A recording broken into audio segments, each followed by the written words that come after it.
This is Perspectives, a bi-weekly investment podcast brought to you by Escala Partners. In a world cluttered with information, Perspectives cuts through the noise to bring you insights and commentary on global financial markets, economics, and geopolitical news and events. Welcome to Escala Partners Investment Perspectives and our first podcast for the year. We always look at the buzzwords and key phrases at the start of the year, and it's interesting to note that the most searched financial terms in 2024 were inflation, tariffs, and NVIDIA. Maybe we can add executive order to that list in 2025, as all hopes for a calm start to the year have been dashed. But despite the policy uncertainty, global equity markets have made a positive start so far this year. So to discuss some of President Trump's policies and more is our Chief Investment Officer, Tracey McNaughton. Welcome, Tracey. Hi, Ed, and Happy New Year. Happy New Year to you too. Now, Tracey, we're 18 days into the new US administration and no fewer than 48 executive orders have been issued. That has to be a record, doesn't it? Yeah, that's right. And you and I were talking about this, Ed. It's been a blistering start to the year. I think, yes, it is a record. Until now, Ronald Reagan held the record. He signed 381 executive orders over 8 years. So that worked out to be an average of 48 per year. So as you say, we're already at the number and it's only been 18 days. So yes, I think it's very likely that Donald Trump is going to set a new record. So Tracey, occupying a lot of the market's attention at the moment is tariffs. And so far, few of the threats have actually been implemented, with tariffs on Mexico and Canada delayed for a month, although the 10% tariff on China came into effect on Tuesday this week. But how are you thinking about this and how impactful will it be? Well, yes, I think at 10% on China, it won't be very impactful, but we think this is just the start. There is a lot of uncertainty and a lot of noise. That's the first thing I think to say. The CIO team are effectively putting our blinkers on to some extent. The last time we put those on was during COVID, when the news was just so very noisy and very red. We turned the news off and we focused on the data.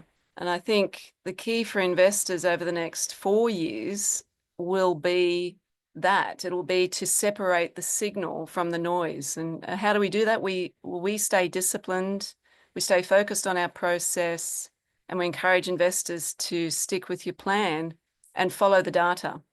The general view with tariffs is it will initially be inflationary, and then ultimately it will be negative for growth. And the high level point to note is that, put simply, the US consumes more than it makes. That's just the reality. And so it has to import. And President Trump is attempting to address the fact that the US consumes more than it makes by encouraging more manufacturing to relocate back onshore in the US. This is reflected in his call to, quote, make your product in the USA and there are no tariffs. An escalation in the trade war, which does seem likely at this point in time, will initially be an inflation shock, as I said, for the US, and then a growth shock. And that will then potentially bring the central bank, the Federal Reserve, back into the picture to potentially cut interest rates later in the year. So, Tracey, is it physically possible for all this manufacturing to come back onshore in the US? Well, that is a good point, particularly given the bottlenecks to the process, labour being one of them, and that will be made worse if immigration in the US is tightened up, as per one of President Trump's stated policies. Energy is another potential bottleneck. Manufacturing is highly energy intensive.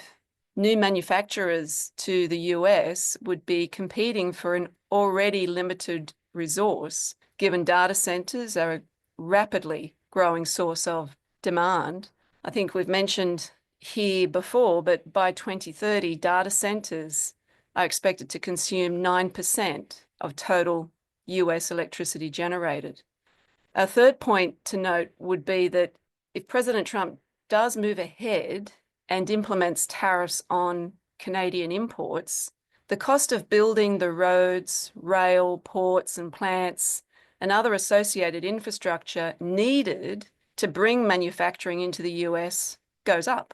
The US imports a lot from Canada across a wide variety of things like crude oil and petroleum products, natural gas, electricity, cars, car parts, machinery, aluminium, iron and steel, wood products, all sorts of things, plastics, chemical products. So not only will tariffs make the cost of bringing manufacturing back onshore higher, it will also make the cost of doing business for those manufacturers in the US higher.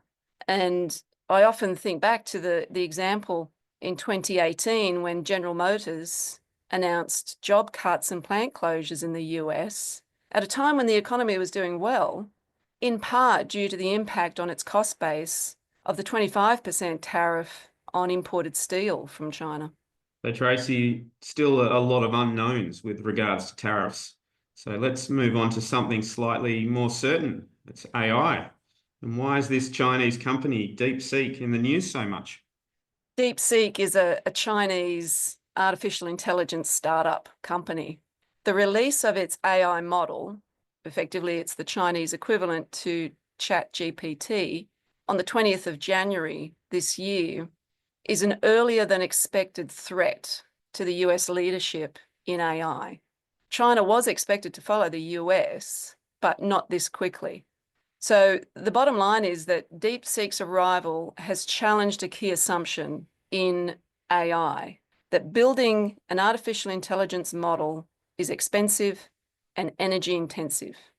DeepSeek's model is cheaper to access, uses fewer chips and less energy than anything we have seen so far. And the big chip designers, makers, packagers, warehouses, and energy providers who have been spending billions were all taken by surprise by this. By being cheap, efficient, and open source, so in other words, they've opened their doors and anyone can go into this DeepSeek app, use it, look at the code. It's all there for anyone to see. This arrival of DeepSeek goes some way to democratizing artificial intelligence and so making it more accessible to the broader market. The benefits of AI should then consequently start to flow to companies beyond the concentrated few in the tech sector, the ones that have the money to spend. This little unknown startup from China has single-handedly disrupted the tech sector. So Tracey, what does this mean for investors?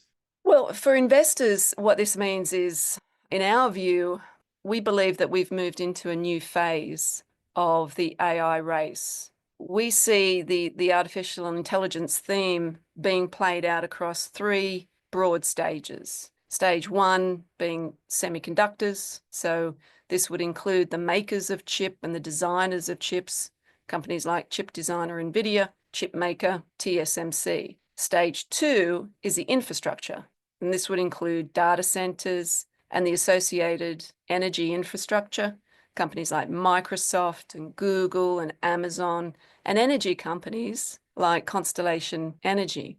The third stage is the application stage, and this is where AI meets the consumer. This would include chatbots like ChatGPT. So stages 1 and 2 have been played out in public markets, and as we've seen, they require massive amounts of capital spending. Therefore, they require massive tech companies with massive balance sheets to do it. And so in 2023, the big tech companies spent about 80 billion on new capital investment. In 2024, they spent double that, about 160 billion. And then in 2025, they're expected to spend close to 200 billion. So it's the big tech companies that are investing heavily in the AI infrastructure. And in this stage, it was important to pick your winners.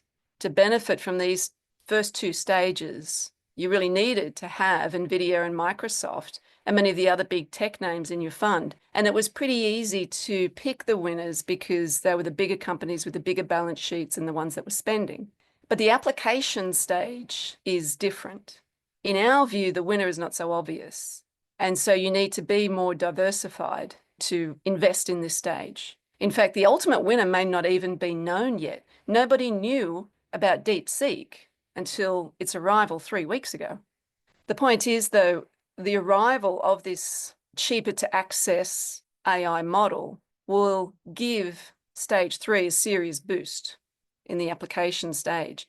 It's now cheaper to build AI software applications because of DeepSeek.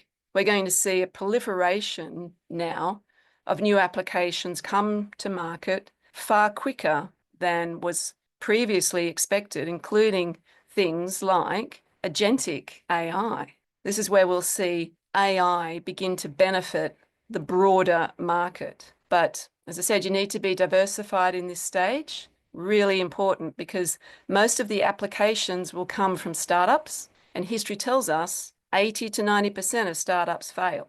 DeepSeek could ultimately fail. So to your point there, Ed, where does this leave our thinking? We think it's going to be harder to pick the winner in the application stage. And in fact, there could be many, many winners. And so rather than being focused on a handful of big tech companies, we're choosing to get our overweight exposure to the US through a broad, equal-weighted S&P 500 ETF. And so, Tracey, we've spoken about this on our morning meetings, but what kind of AI applications are we talking about, and how will they make money for the user? Well, I think that the first thing to say is that AI is going to impact just about every sector, every industry, every company in the economy. There will be some industries where a personal or creative touch is needed, but even there, AI can assist. A good example that we've been talking about recently is a software company called Palantir Technologies. They are a US-based software company founded in 2003. They only just started to make a profit in 2024. And so that tells you how risky some of these software companies are. Its software is used mainly in the defense industry. In fact, its largest customer is the US Department of Defense. But Scuderia Ferrari is also a customer. So think about what these organizations do. And in fact, Ed, it's what we do. They make decisions. The key to making good quality decisions is data. So what Palantir does in its simplest form is they collect, organize, and analyze data. You think about Formula One. Each F1 car is fitted with around 300 different sensors, generating about 1.1 million data points per second. So, over the course of a race weekend, a single car can produce about 1.5 terabytes of data. That's equivalent to 15 trillion rows of data. So during races, the team, with the help of this Palantir software, the team can make quick decisions, that would be based on component performance, track conditions, weather, maintenance requirements. The team analyzes data, or the software helps the team analyze data on tire wear, fuel consumption, competitors' position, all to optimize the best time for a pit stop, for example. So in this case, the AI software is being used to make better decisions, which ultimately for Ferrari could mean the difference between a podium win or not. That's financial for Ferrari. I think one of the most interesting things that we could see come out of this is the value of what I would call data harvesting. We have data all around us. We're just not collecting it. We weren't collecting it because we didn't have access to the cheap sensors that could be used to collect it. We didn't have anywhere to store it, 15 trillion lines of data. And we didn't have the software to analyze it and help us make better decisions. But putting sensors on a car, in the case of Formula One, or putting sensors on a tractor, in the case of John Deere, it harvests that data, pardon the pun. For the F1 team that uses that data, they optimally time a pit stop or a tire change. The John Deere tractor uses that data to selectively spray the pesticide only on the weeds. How does it make money for the user? Well, for the Formula One team, it means more podium wins and hence more sponsorship dollars. For the farmer, it means lower pesticide costs and higher crop yields.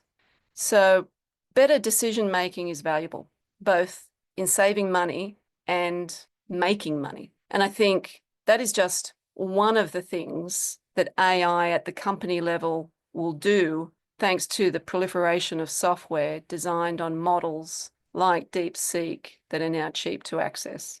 So, Tracey, you mentioned earlier Agentic AI. What is that, and is it the next big thing? Well, yes, Ed, it's yet another technology we need to learn about and get our heads around. Since its arrival in November 2022, we have been learning about ChatGPT and its associated large language model. Agentic AI is the next step on from that. This one is potentially going to be very big. It will amplify what ChatGPT can do for us. And it will also get a boost from the cheap models that will now follow in the wake of DeepSeek. So agentic AI, or just simply agents, are like ChatGPT, but they require less human input and fewer prompts. So at the moment, if you want to book a holiday, you'll go into ChatGPT and you might ask it, where is a nice place for a holiday at the moment? And then you'd ask it various other questions related to flights and accommodation. And then you'd have to manually go in there and book those things yourself. An AI agent will be able to do all of that for you without the prompting. You ask it to book a 1-week holiday, and then you take your hands off the keyboard. You sit back and you watch your cursor, find the location, select the accommodation and flights. It might check in with you along the way. Is this okay? Is that okay? Eventually, the thinking is that these agents will get to know us just like a personal assistant would, and so will not have to check in with us each step of the way. They'll know us, they'll know our preferences, and be able to make decisions for us, much like actually Netflix does with the selection of movies to watch. They'll be able to read our emails, send replies, answer text messages, etc. So we'll effectively be the overseeing manager of this agent, and there'll be multiple agents that we'll have access to. So Ed, the tech heads out there are saying this is going to be the year of the AI agent. This technology is that close to being commercialized. We know that there are already agents out there in the testing phase. Well, that sounds exciting. Thanks, Tracey. And here's hoping your algorithms are efficient and your AI agent is benevolent. That's all we have time for today. I hope you enjoyed the update. And of course, we look forward to the year ahead. In the meantime, please take care and stay safe. Thank you. Thank you for listening to Escala Partners Perspectives podcast. Be sure to subscribe to this podcast on iTunes. You can connect with Tracey by visiting escalapartners.com.au. Escala Partners is a corporate authorised representative of Escala Wealth Management, which holds its own AFSL. This podcast has been prepared without consideration of specific client investment objectives, financial situation, or needs, and is for general information purposes only. Please don't rely on it for the purpose of making an investment decision. You should seek independent financial and taxation advice prior to making any investment decisions in relation to any of the content considered in the podcast, and consider any relevant disclosure documents. If you require any further information regarding the matters discussed on the podcast, please contact Escala Partners.